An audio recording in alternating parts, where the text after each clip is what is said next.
I just finished a 4-day trip using the most insane ultralight sleep system that I've ever used. Everything, including the sleeping pad, the quilt, and the pillow, only weighed 1.5 pounds. Going into the trip, I wanted to see how effective this system could be. Can it accomplish the primary purpose of a sleep system, keeping me warm, but also comfortable? Today we're going to talk about whether any of the items were a weak point in the system, and where could a system like this actually be useful. To start things off, let's introduce the 3 pieces of gear that I used as part of this sleep system. Starting from the bottom, we have the sleeping pad. This is the Nemo Tensor Elite in the regular size version, so it's only 20 inches wide and just about 6 feet long. This one weighs 254 grams, making it the lightest sleeping pad on the market now that the Thermarest Ultralight has been discontinued. And that's where this pad stands out, being the lightest on the market. But with that, Nemo does say that it should be pretty durable. We have to kind of wait on long-term stats for that since it was just released last year. And I'm optimistic about the comfort of this pad,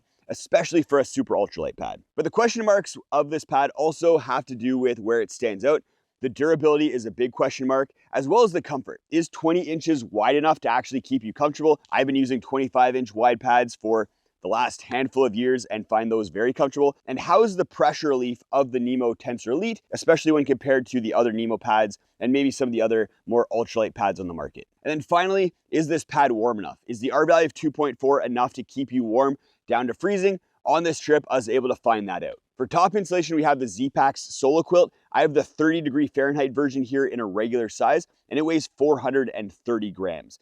So very lightweight, and that's because it's pretty minimal and uses very lightweight materials. And that's where it stands out. Because of how minimal it is, it makes it one of the lightest quilts on the market in this temperature range. And then it's also very well put together. That's something that I've noticed over the course of a couple of years of use is it just seems like high quality stuff. I have 2 question marks with this quilt, and they're both tested on this trip because it was the coldest I've ever taken this quilt down. The first question is, how effective is this single pad strap that they use in order to attach it to the pad at keeping drafts out and keeping the quilt locked onto the sleeping pad and keeping you warm? The other question is this a true 30-degree quilt? Can I stay warm down to freezing and not have any issues? For the pillow, we have the Big Sky Ultralight pillow. This thing stands out by only being 50 grams. So again, ultralight as all these pieces of gear are. But what's really cool about it is it has loops on the side. So you can add a piece of shot cord in order to lock it onto your sleeping pad, which is awesome because then your pillow isn't going all over the place as you toss and turn over the course of the night. It also has a good height to it. So it's a nice tall pillow for those side sleepers out there, and then has good baffling. So you actually feel pretty supported and not like you're just laying on a TPU balloon. I have 3 question marks with this pillow. The first one has to do with temperature, similar to the other 2 pieces of gear. Because it's just an air bladder with nothing on top of it, I was a little bit worried that my head would get cold as I was sleeping on it. I was able to test that out on this trip because of the temperatures that we saw. The other question is how comfortable is it on bare skin? Normally I sleep with a toque, but I know a lot of people don't sleep with a hat on their head. So is this uncomfortable when you're sleeping on it with just your ear? I tested that out a little bit on this trip as well. And then how is durability? Because with the new ultralight pillow, Big Sky moved away from the manufacturer that they're using before. And I have some question marks about whether this style of pillow is durable in the long run. Now that I've slept on this system over the course of 4 days, let's go over some of the results of my testing. And we're gonna focus on 3 categories: warmth, comfort, and durability. And then I'll get into where I think this system could be useful and who it's really for. We're gonna start off with warmth, but I think it's probably important for you to know what clothing I wore while I was sleeping. And I basically just wore a full Alpha Direct 60 suit. So I had an Alpha Direct top, Alpha Direct bottom, Alpha Direct socks. Then I also wore a merino toque on my head. I recorded temperatures continuously over the course of all 3 nights. And the low on the first night was 3 degrees. And then the low on the next 2 nights was 8 degrees. And those are great temperatures for testing out this sleep system because I was able to identify the exact point where one of the items became the weak point and where the system started to fall apart. And that weak point is the sleeping pad. With an R value of 2.4, it's just not very warm. I'm out here in fall conditions, so the ground is fairly warm. So the ground wasn't really that big of a factor, and it was mostly the air around me. As soon as temperatures got down to 3 degrees on that first night, I started feeling my heat being sucked out through the sleeping pad. But then I was fine when temperatures were that 8-degree low on the second and third night. So I think around 5 degrees is definitely the limit of this sleeping pad. The pillow was also a weak point. I definitely felt a lot of heat getting sucked out of my head when I was laying on the pillow without a hat. So just keep that in mind if you are using this pillow.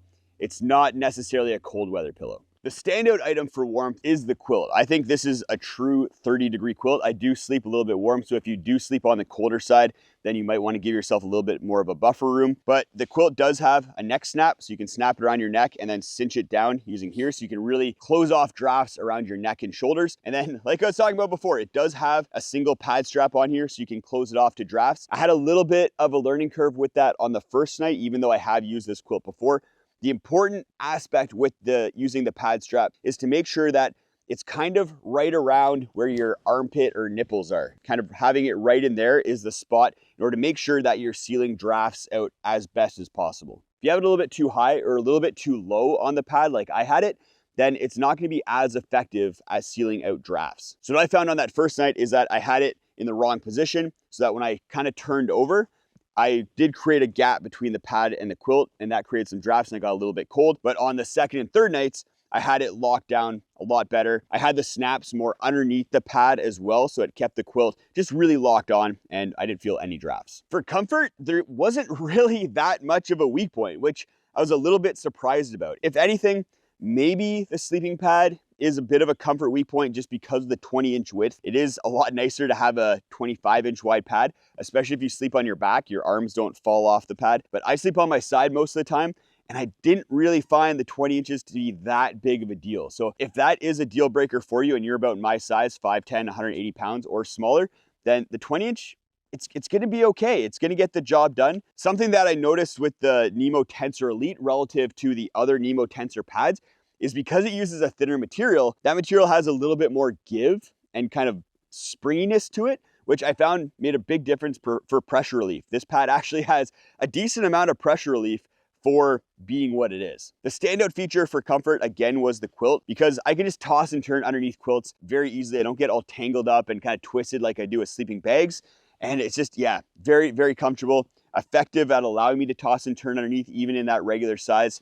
Made a big difference, especially since the pad isn't the most comfortable. I was shifting positions a little bit more often than I would on a more comfortable pad. For durability, the weak point, it has to be the sleeping pad. I just can't imagine this sleeping pad being durable over the long term because of how thin materials they're using. They're using a thin denier shell fabric for the outside, and then they're using a pretty thin TPU on the inside in order to make it airtight. So I just see these welds just not holding up in the long term, or people getting punctures. Even just shifting positions on it a little bit too aggressively, I feel like could compromise this pad. That being said, it has been out for a year and I haven't seen that many reports of failures. I don't think there's a lot of people using it, so we'll just have to wait and see how it holds up in the long term. I have had Nemo Tensors that have failed at the welds, but that was the last generation. With this newest generation, I haven't had any failures, and I have both the all season and the Tensor extreme conditions. The standout item for durability, again, is the quilt. This thing's just really well constructed. I could see this lasting a lifetime, basically. It's made with ultralight materials, but it's easy to repair. You can just patch the shelf material really well, and the down's gonna last forever as long as you take care of it and do some washing every now and again. So when should you use an insanely ultralight system like this, and who does it make sense for? For me, this kit is a very focused tool for specific kind of trips where I'm covering a ton of miles, whether that's fast packing or through hiking. It was also essential for me on this trip that I did right now because I flew across the country with all of my gear in one piece of checked baggage. So I needed it all to fit into that checked bag, and then I needed the checked bag to come in underweight. And I hit that 23 kilogram mark right on. And that was because I had pack rafting gear, all of my food, everything I needed for a 4-day pack rafting trip. But if I had a heavier sleep system, I definitely would have been overweight. I wouldn't have been able to fit everything inside my bag. Overall, I think this kit is really cool. It's cutting edge gear that I don't think is for everyone, but maybe some of the pieces might be for you. If you can get away with a 20-inch wide pad and you want to be as lightweight as possible, then the Tensor Elite is amazing. And if you need a lightweight quilt and you're not sleeping in very cold temperatures, the Z-Pack Solo Quilt is also a really good option. And if you're someone who's like, I want a pillow, but I can't justify the weight, then the Big Sky Ultralight pillow is phenomenal. I think it's actually a very underrated pillow for both comfort as well as just overall use. And if you really need to, you can put a topper on top of it. The Z-Pack's topper works really well, and it adds both warmth and comfort at only 70 grams. Go check out this video if you want to see 12 ultralight gadgets that I think every backpacker should be aware of. It's really cool stuff, really innovative, really neat, And I just get really stoked every time that I talk about gear like that.